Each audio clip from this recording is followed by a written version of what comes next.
법정 매각 조건과 특별 매각 조건을 공부하겠습니다. 법정 매각 조건은 민사집행법에서 정한 경매 일반적 조건과 절차를 규정한다 이렇게 되어 있습니다. 경매 일반적 조건과 절차를 법정 매각 조건이라고 하는데, 법정 매각 조건에는 최저 입찰 가격을 결정한다. 최저 가격을 결정하는 것을 법정 매각 조건이라고 하는 거고, 부동산상의 권리의 인수, 요것도 이제 보면은 매각물건 명세서에 이런 게 적혀 있잖아요. 이런 경우는 법에 따르기 때문에 법정 매각 조건이라고 하는 것이고, 잉여가 없는 경우에 낙찰을 불허한다. 이것도 법에 있는 거예요. 즉 뭐냐면 남는 금액이 없는 물건의 경매 취소, 이거를 다른 말로 무잉여 경매 취소라고 말하죠. 무잉여 경매, 즉 경매를 신청했던 채권자가 경매를 신청하긴 했는데 이 사건으로 인해서 자기한테 배당받을 금액이 없을 때, 무잉여할 때 경매를 취소해버리는 것도 민사집행법에 있는 법률 규정이거든요. 그러니까 이런 거는 법정 매각 조건이 되는 거죠. 그러니까 법으로 정했다는 것이죠. 그 다음에 낙찰자의 소유권 취득 부분도 잔금을 내면 소유권을 취득한다라는 것도 법정 매각 조건이 되겠습니다. 기타 등등이 있습니다. 즉 법정 매각 조건은 법으로 정한다 이런 매각 조건이고, 어떤 변수 없이 이대로 간다 이런 뜻을 말하는 것이죠. 그래서 최저 매각 가격을 결정하는 것도 법정 매각 조건에 해당되겠습니다.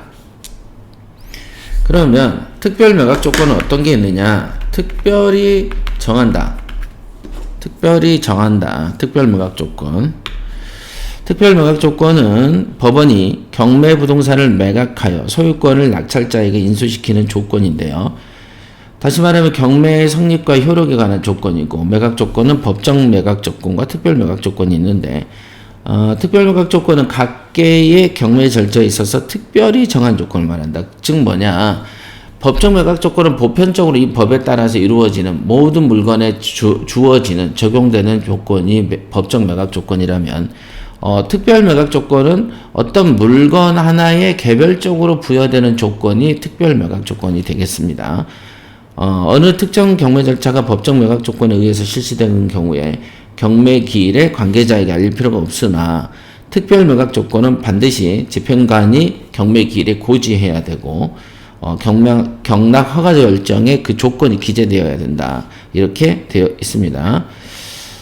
특별 매각 조건이라고 하는 것을 예를 들면은 보증금의 20%, 보증금의 20% 또는 저당권 인수부 매각 조건 이런 거 있잖아요. 뭐는 등기상의 뭐는 인수하라. 이거는 물론 법정 매각 조건이죠. 그런데 아까 말한 것처럼 이번에 유찰되었는데 유찰에서 최저가가 이제 결정이 됐다. 그러면 보통은 최저가의 10%를 매수 보증금으로 내는데, 최저가의 20%를 내라. 이번 거는 이런 거는 판사가 특별히 그 물건에 대해서 정하는 거기 때문에 이런 거를 특별 매각 조건 이렇게 얘기합니다. 그러니까 아까 이제 어떤 조건, 여기도 보면 보세요. 저당권 인수부, 이수부가 아니고 인수부 매각 조건. 원래 저당권은 소멸되는 게 맞거든요. 근데 소멸이 되는 게 맞는데, 특별히 이 판사가 이번 경우에는 저당권을 인수하는 매각 조건이다라고 할 수도 있다라는 것이죠.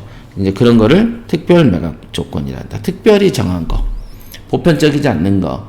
그리고 법정 매각 조건은 법으로 정한 거. 그러니까 최저 매각 가격을 결정하는 것은 법정 매각 조건, 최장 매각 가격의 20%를 매수 보증금으로 내라고 하는 것은 특별 매각 조건 이렇게 되어 있습니다. 그러니까 이런 거는 용어로 또 알아놓으셔야 되지만, 여러분들이 이제 현황조사서라든지 매각물건 명세서를 볼 때 이 매각 조건에 대해서 잘 써져 있는 거를 잘 읽어봐야 된다는 거 잊으시면 안 되겠습니다.